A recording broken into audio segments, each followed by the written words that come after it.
अब आपको एक ऐसी खबर के बारे में बताते हैं जो थोड़ी परेशान करने वाली है और आपके लिए एक चेतावनी भी है। दिल्ली के हौज खास इलाके में 27 मई की रात एक घर में एसी ब्लास्ट हो गया और जब एसी में ब्लास्ट हुआ तो इस घर में आग लग गई। इस हादसे में 80 साल के एक पूर्व आईएएस अधिकारी धनेंद्र कुमार की मौत हो गई। धनेंद्र कुमार 1968 बैच के आईएएस अधिकारी थे। केंद्र सरकार और हरियाणा सरकार में कई बड़े पदों पर रह चुके थे। Dhanendra Kumar competition commission of India के पहले चेयरमैन थे। वो वर्ल्ड बैंक में भी एग्जीक्यूटिव डायरेक्टर के पद पर रह चुके थे।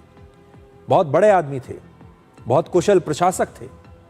27 मई की रात लगभग 11 बजे उनके घर के एक कमरे के एसी में आग लग गई।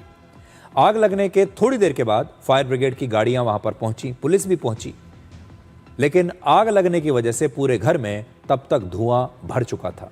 धुएं की वजह से धनेंद्र कुमार जो हैं वो बेहोश हो गए, जबकि आग की वजह से उनके बेटे भी इस हादसे में घायल हो गए। धनेंद्र कुमार और उनके बेटे को एम्स में ले जाया गया और इलाज के दौरान ही धनेंद्र कुमार की मौत हो गई, क्योंकि उनके फेफड़ों में काफ़ी ज़्यादा धुआं भर चुका था, जबकि उनके बेटे का इलाज अभी चल रहा है। फिलहाल वो खतरे से बाहर है। हमारे देश में अक्सर एसी में आग लगने और ब्लास्ट की खबरें आती रहती हैं और इसकी कई वजहें होती हैं। तो आप ये देख लीजिए, धनेंद्र कुमार तो इतने ब्राइट ऑफिसर थे, इतनी बड़े बड़े पदों पर उन्होंने काम किया और उनका इस प्रकार से चले जाना बहुत ही दुखद है।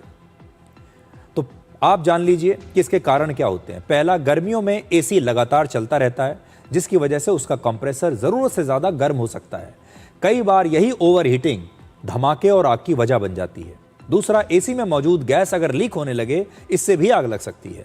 तीसरा, खराब वायरिंग और एक ही सॉकेट पर ज़्यादा इलेक्ट्रॉनिक डिवाइसेस चलाने से भी बिजली का दबाव कई बार बढ़ जाता है, जिससे शॉर्ट सर्किट हो सकता है।